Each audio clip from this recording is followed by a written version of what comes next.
Hi, I'm Mark David Gerson. Welcome to Stories and Reflections, where my stories are also yours.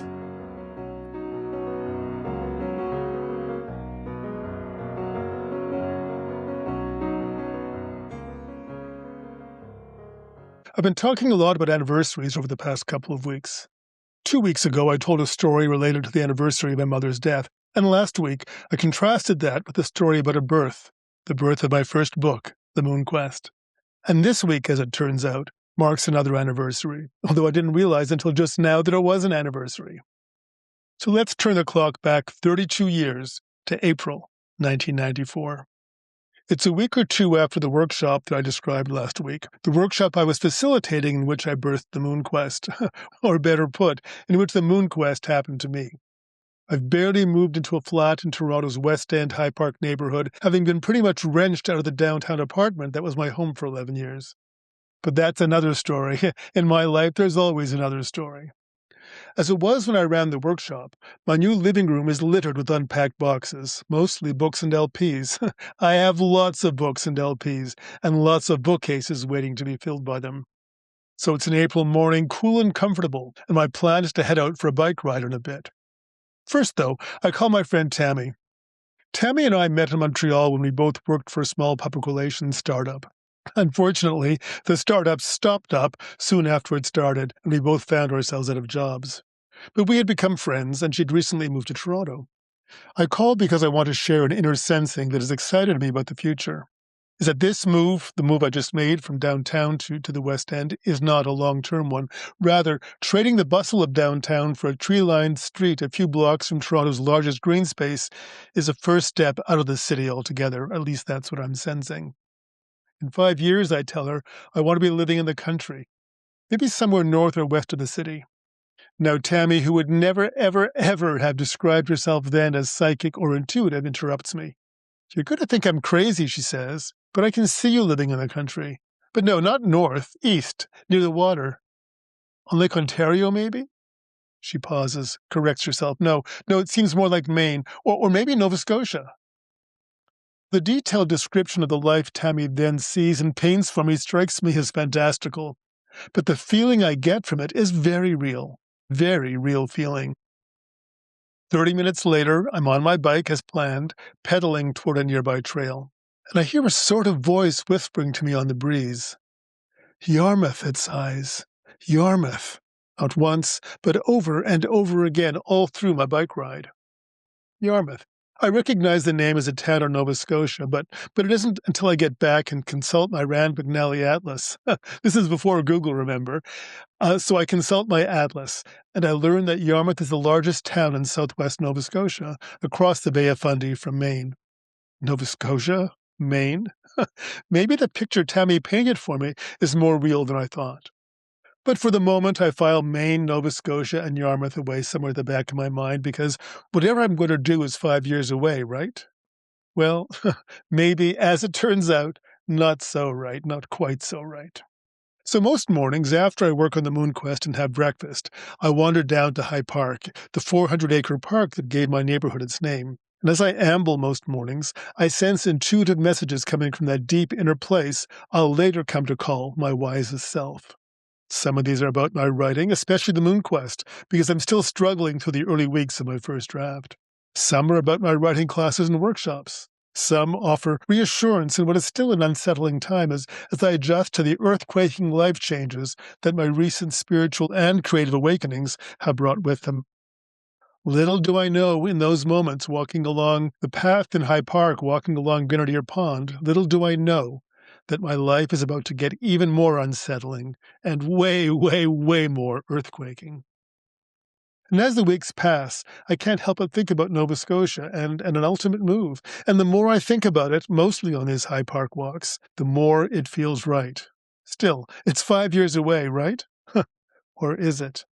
Turns out that the more I surrender to the idea, the more I sense that 5-year timeline starting to collapse. First 5 years starts to feel like 3. Well, that isn't all that alarming. After all, 3 years is nearly as far off as 5. But then 3 years starts to feel like 2. And that's getting a bit more uncomfortable, but not as uncomfortable as when 2 years becomes 18 months and 18 months becomes 12.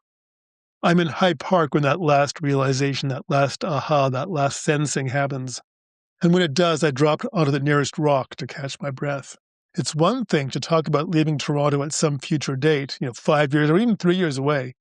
It's another thing altogether when that future date isn't quite so far in the future, when that future date now feels alarmingly near. So sitting on that rock, I begin to ask myself some questions. What would it be like to leave Toronto? What would it be like to move somewhere I've never been? Been to Halifax, but only briefly. And we're not talking about Halifax. We're not talking about another city. I've never not lived in a city. Even Caledon, my original idea, before Tammy, and Tammy was just last month. Even Caledon is only about an hour from Toronto. No, we're talking about moving somewhere more rural and more remote than I've ever even considered living. What would that be like? Moving to Toronto from Montreal 11 years ago felt like a huge risk, but this would be even bigger, the biggest risk I've ever taken. Can I do it? And in a year? Well, before I decide, I say, I need to get out there, down to the Yarmouth area. And before I can do that, I need to learn how to drive. Again. Although I learned to drive at 17 and had always renewed my license, I had been behind the wheel of a car only once in the 22 years since passing my driving test, and it had been a traumatic experience. So traumatic that I'd never driven again. Fortunately, it wasn't any kind of cataclysmic accident. In fact, it was barely the lightest of fender benders. I'd been running an errand for a friend in his car, and it was an errand he had pressured me into doing, and I'd been too intimidated to say no. The thing is, I wasn't insured, and the guy whose fender I barely bent was a jerk and a bully. I never got behind the wheel of a car again. In the years after, I talked myself into believing that I didn't need to drive. I mean, who needs a car when you live in cities that have terrific public transit? And that was true of both Montreal and Toronto. It was true, but it was also a lie. Given the hundreds upon hundreds of thousands of miles I've driven in the years since, that large chunk of self-delusion is kind of ironic. Or maybe it isn't. Maybe other things in my life needed to fall into place, like a life-changing spiritual awakening, for example, before I was ready to be freed behind the wheel of a car. Now, though, in May 1994, I couldn't even consider a visit to rural Nova Scotia unless I could drive. And I wasn't going to get into a car without some kind of major refresher, more like a starting from scratch refresher. Well, my stomach churned as I scoured the yellow pages for a driving school that specialized in adults. I sure as hell didn't want to hang out in a class with a bunch of teenagers. And it churned even more when I found a class and registered. The churning was even more intense through the 5 subway stops to my first class. Somehow, though, I made it through the classroom and road instruction, and after a few weeks' nervous practice in a rental car, I was on a plane to Halifax. From there, once I got to Halifax, another rental car would carry me 200 miles south into Yarmouth County. My 2-week Nova Scotia tour would confirm either my call to move east or my logical mind's certainty that I was insane. Or maybe both. Well, the first sign that I might be on the right track, just might be, occurred while I was still in Halifax. I spent 2 nights in Halifax before hitting the road south. Down the street from my B&B, a shabby second-run movie theater was showing Kenneth Branagh's Henry V.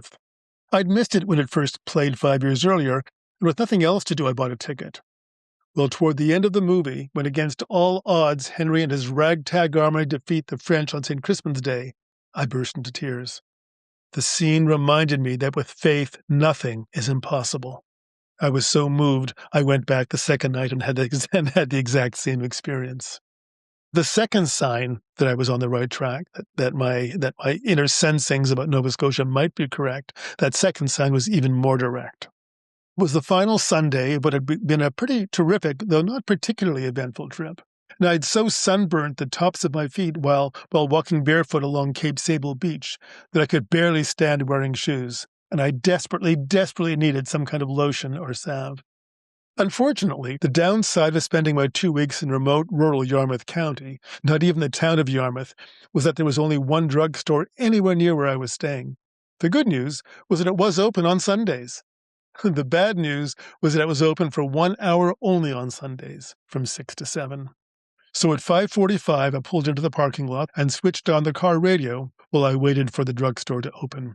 On the air was Cross Country Checkup, the Canadian Broadcasting Corporation's national weekly call-in show. This week's topic, giving everything up to follow your dream. Well, that was big enough, but the featured guest moments after I tuned in, the editor of the Yarmouth newspaper, who had recently quit her corporate job in Montreal to follow her dream of returning to her roots in southwest Nova Scotia. Wow. The following morning, I drove to the newspaper office, introduced myself to the editor, and shared my story. A few days later, I returned to Toronto, certain now that my 2-week visit had done its job. I was determined to go ahead with the move to Nova Scotia for the following spring. I didn't even consider an earlier date. I mean, why would I? After all, I would need all that time to organize an upheaval of that magnitude, wouldn't I? Besides, I was scheduled to teach a 10-week writing class at the University of Toronto in September, so I certainly couldn't leave before the end of the year, and spring still felt more realistic. As it turned out, though, other forces, higher forces, were at play. First, when I checked the registration of my course soon after I got back from Nova Scotia, no one had signed up. No one, not a single person. Now, this was a popular course, and in all the years it had been offered, it had never failed to fill. Not once, not ever. Other instructors' sections were getting students. Mine, nothing. My first thought was to hang tight and wait. If the course got cancelled for lack of students, well, I'd advance my departure. Otherwise, I'd just stick to my original plan. But by the next morning, I changed my mind. I've spent too much of my life reacting to others' choices and decisions, I said to myself. Too much time reacting to outside circumstances. This time I said, I'll take charge. Then I asked myself a question it had never occurred to me to ask. What was keeping me in Toronto? Was it just the class? Was there another reason to stay put until the spring? If it was just the class, was that reason enough?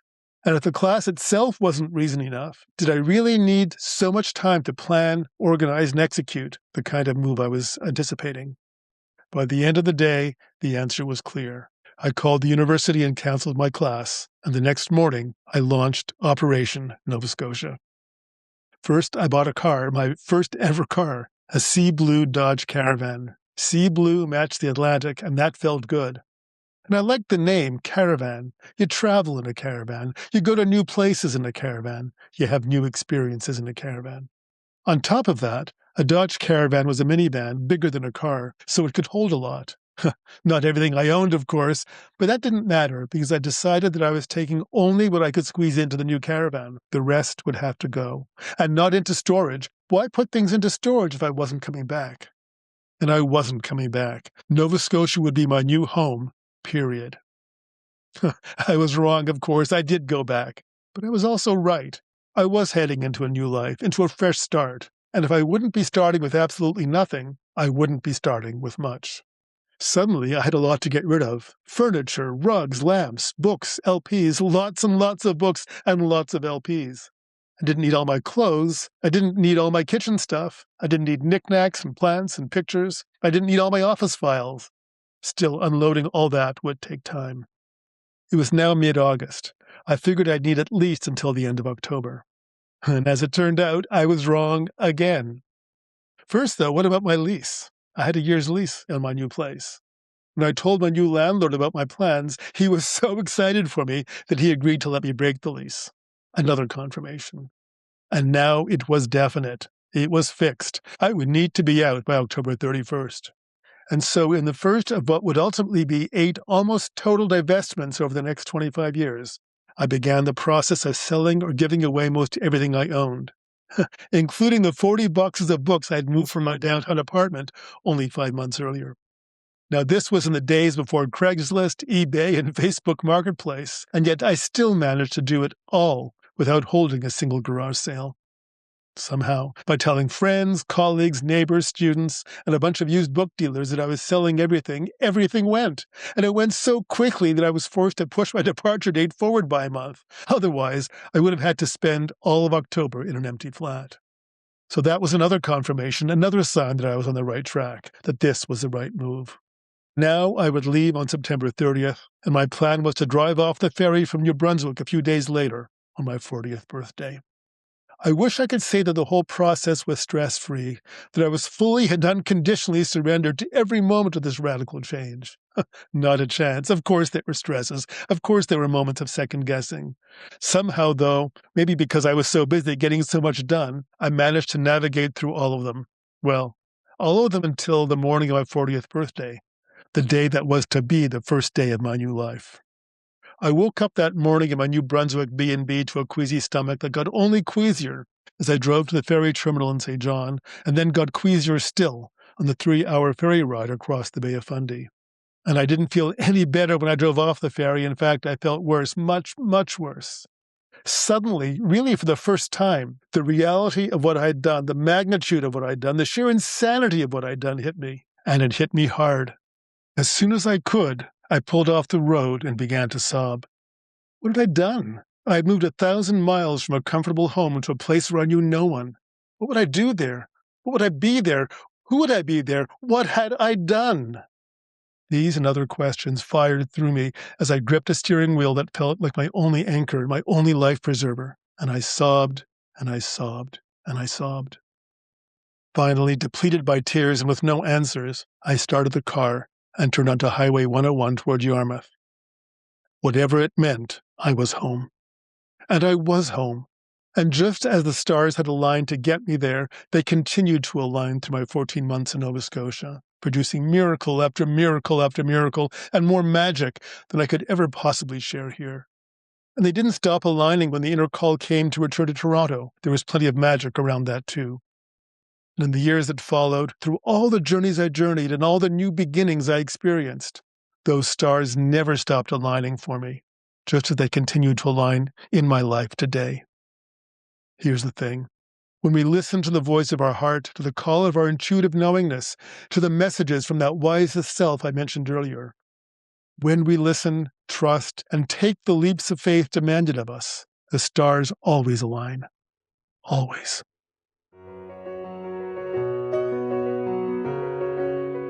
Thanks for joining me for Stories and Reflections today.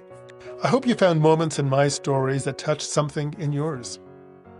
If you haven't already, be sure to subscribe so you don't miss future episodes. And for more of my stories and help telling yours, check out my books at markdavidgerson.com or from online booksellers worldwide. Until next time, don't forget that you're a storyteller too, and keep telling your stories.